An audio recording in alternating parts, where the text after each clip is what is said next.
right, we got Mr. Andy's 2006 Lexus GS 430 here today. We're gonna make a couple of videos on this thing, but they all start off the same, so we're gonna get right into it.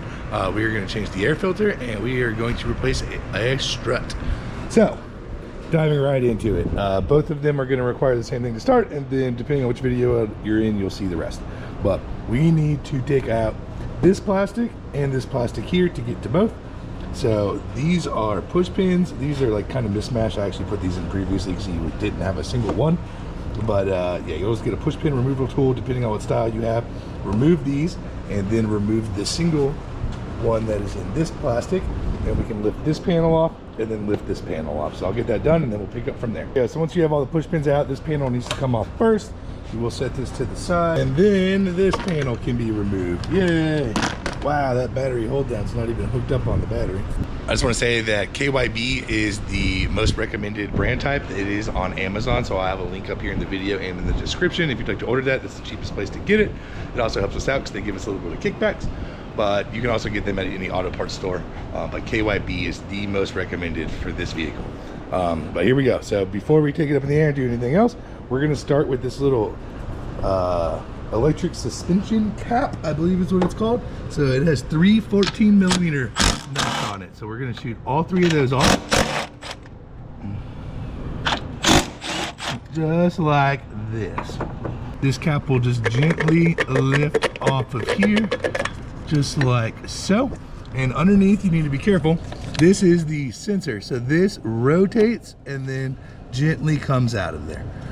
You just got to make sure you rotate it in the correct direction. Or you can press this plug, which I'll do here to make sure I have enough room to do this, and just unplug that part of it. There we go. So this is not rotated all the way off yet. Ah.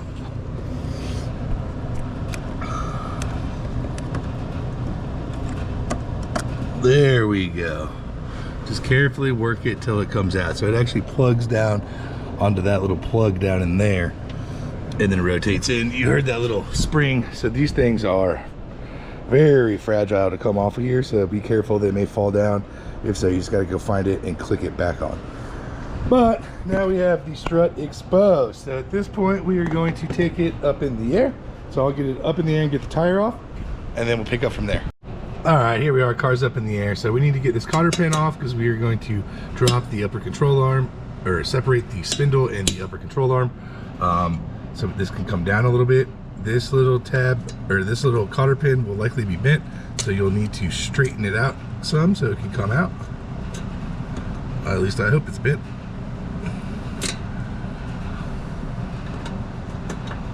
So we'll flex that back. That might be enough, might not, we'll see. So then, I like to use a little pick tool. You can use a flathead screwdriver. You'll just lift right here and pull this little hook, little retaining hook up, which this is a nice style clip, and then the whole thing will slide out like that. So now, before we drop this out, we're gonna take this 10mm out of the strut right here that's holding the brake line, just to be safe. And then this is a 14mm. All right, here we are. The 10mm is out. And remember when I said that was a 14mm? I lied to you. It's a 17mm nut. My memory failed me.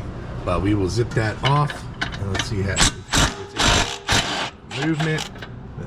That is exactly what we expected. All right, so once this is off, you can check it to see if it's free, but it should be stuck down in the spindle like that.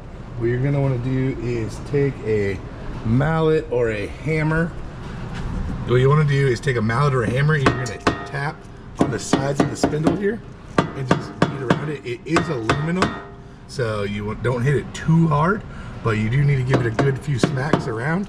If you have a rubber mallet, you can give it a light tap upwards on the threads, but you may mushroom them, so be very careful doing that.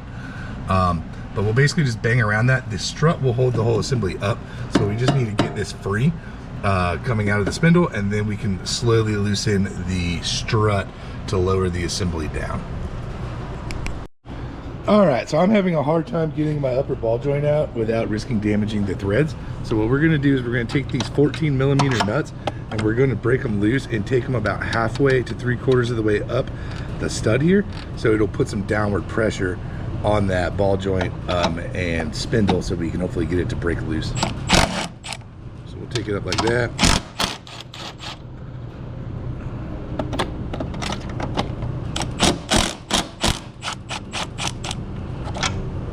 Just like that. Let's screw this one down just a little bit more. So now that way it's holding the weight of it.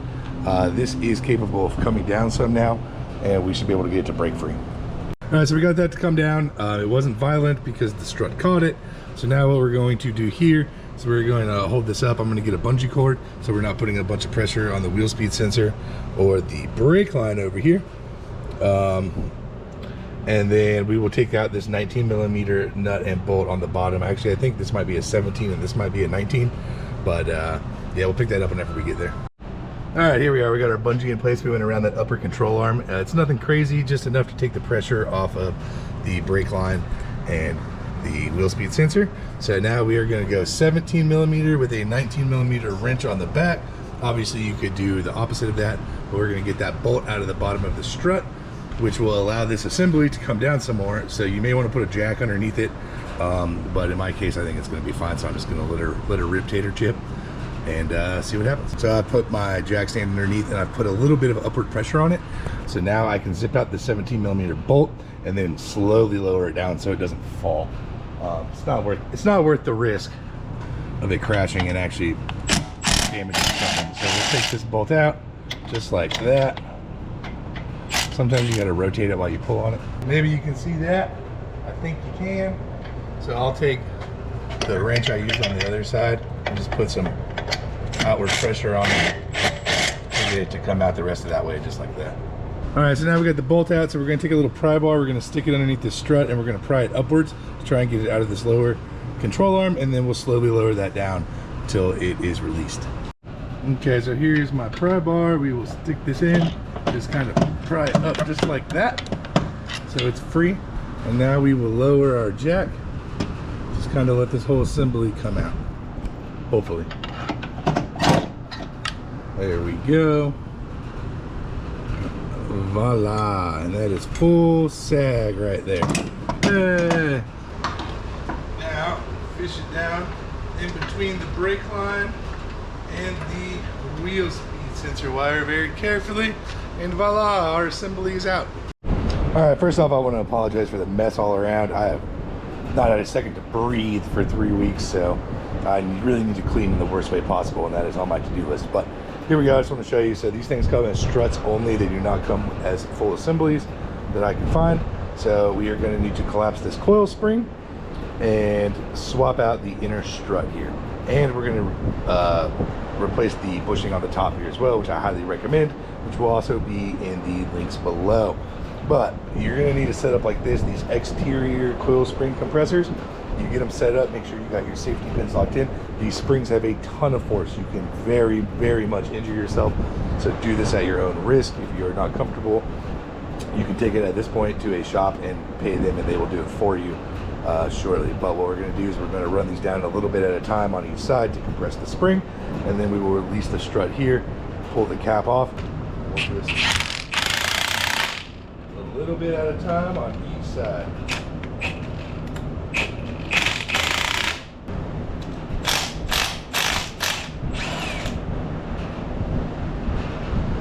There's our nut. Now this cap should slide out. Oh boy. So don't do what I did. I actually got mine pinned a little bit against the spring compressor, but it's okay. I think I can give it a whack with a hammer to get it out of there.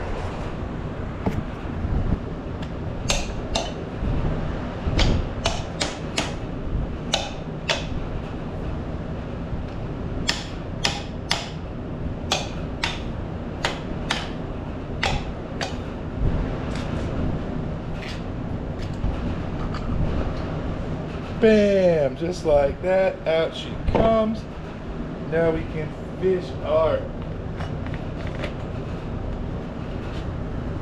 strut assembly out of the other side. Woo! Here we are. We're going to slide our new strut up in from the bottom. We want to make absolute certain that it gets all the way to the edge right there on the rubber, which the rubber only fits on the strut one way. So we'll get it just like that. Then we can drop our top in and fishing the boot and the top down in from the top side. All right, my silly camera died while I was finishing that up, but I just wanted to tell you, if you got the new rubber for the top, don't tighten it all the way down. Make sure you hold it up in its position and get the studs very, very close to the holes in the top. Then you can tighten it down. I still don't tighten it all the way down. I snug it up, release the spring so it holds everything in place, fish it in the hole, and then start the bolts on the top, get everything lined up, and then shoot the bolt down tight. I will put the Torq spec for the strut nut and the nuts at the top, the mounting nuts, here on the screen now.